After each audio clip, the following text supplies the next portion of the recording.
Vitajte pri počúvaní podcastu Slovenskej komory daňových poradcov. Opäť sme pre vás pripravili výber najzaujímavejších noviniek zo sveta daní, ktoré by ste si nemali nechať ujsť. Prajeme vám príjemné počúvanie. V zbierke zákonov boli uverejnené viaceré nové právne predpisy v oblasti daní a odvodov. Novelou stavebného zákona sa nepriamo novelizoval aj zákon o daní z príjmov. Spresnil sa zámer vyklesávania nároku na daňový bonus pri vysokopríjmových domácnostiach v prípade navýšenia základu dane daňovníka o základ dane druhej oprávnenej osoby. Zmeny začnú platiť od 15. marca tohto roka. Prvýkrát sa to však daňovníkov dotkne pri podávaní daňového priznania za rok 2025. Dôležitou informáciou je aj, že sa upravil zákon o dani z finančných transakcií. Rozšíril sa okruh oslobodených subjektov, ktoré sa nepovažujú za daňovníka na účely tohto zákona. Ponovom sú od transakčnej dane oslobodené aj diplomatické misie a konzulárne úrady, ktoré sú akreditované pre Slovensko a majú sídlo mimo územia Slovenskej republiky. Tiež sú oslobodené školy a školské zariadenia zaradené do siete škôl a školských zariadení Slovenskej republiky, avšak nie všetky. Školy a školské zariadenia, ktoré sú obchodnou spoločnosťou, sa naďalej považujú za daňovníka. Medzi oslobodené platobné operácie pribudli aj tie, ktorými advokát alebo advokátska spoločnosť sprostredkuje plnenia pre klienta. Upravila sa tiež možnosť odpočítania dane platiteľom dane, ktorá bola zrazená daňovníkovi v rámci tuzemského preúčtovania nákladov tak, aby sa vytvorili rovnaké podmienky ako pri preúčtovaní nákladov zo zahraničia. Zmeny nadobúdajú účinnosť 15. marca 2025. V tejto súvislosti vám pripomíname možnosť zakúpiť si aj nahrávku zo semináru k novej dani z finančných transakcií. K dispozícii bude v e-shope SKDP už len 3 dni.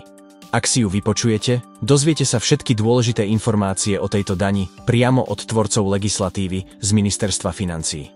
Do medzirezortného pripomienkového konania predložilo Ministerstvo financií návrh zoznamu účtov a predčísiel účtov o dani z finančných transakcií. Rezort tým chce zabezpečiť, aby poskytovatelia platobných služieb mohli implementovať tieto údaje do informačných systémov za účelom možnosti vyňatia niektorých platobných operácií daňovníka z predmetu dane. Pripomienky posielajte do 27. februára 2025. Komora pripravila aj zaujímavý webinár k aplikácii dorovnávacej dane. Od 31. decembra 2023 je na Slovensku účinný zákon o dorovnávacej dani na zabezpečenie minimálnej úrovne zdanenia nadnárodných skupín podnikov a veľkých vnútroštátnych skupín. Rezort tým chce zabezpečiť, aby poskytovatelia platobných služieb mohli implementovať tieto údaje do informačných systémov za účelom možnosti vyňatia niektorých platobných operácií daňovníka z predmetu dane. Pripomienky posielajte do 27.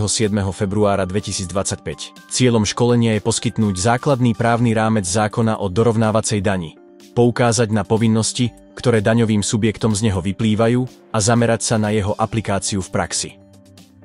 Zo seminára bude zhotovený aj zvukový záznam. K dispozícii bude na zakúpenie v e-shope SKDP do 6. marca tohto roka. Dávame vám do pozornosti aj zverejnené informácie z finančnej správy. Reporty z e-kasa zóny v súčasnosti neobsahujú rozpis DPH, finančná správa preto pre podnikateľov pripravila jednoduchú aplikáciu na úpravu týchto reportov. Finančná správa tiež informovala, že od 1. februára 2025 platia nové ustanovenia zákona, ktoré majú vplyv aj na dovoz bezdymových tabakových výrobkov a niektorých výrobkov súvisiacich s tabakovými výrobkami. Zmenili sa limity na množstvo úplne oslobodené od dovozných platieb v osobnej batožine cestujúceho pri návrate z tretích krajín.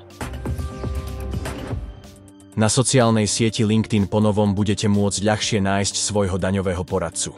SKDP si pre svojich členov pripravila špeciálny certifikát, ktorý si môžu pridať do svojho profilu a zvýšiť tak svoju kredibilitu. Ľahšie tak nájdete svojho odborníka na dane. Veríme, že ste mali príjemné počúvanie. Rozsiahlejší prehľad informácií z oblasti daní a odvodov nájdete v našom spravodajcovi, ktorý vychádza každý týždeň v stredu. Aby ste žiadne číslo nezmeškali, prihláste sa na odber newsletterov prostredníctvom webu SKDP.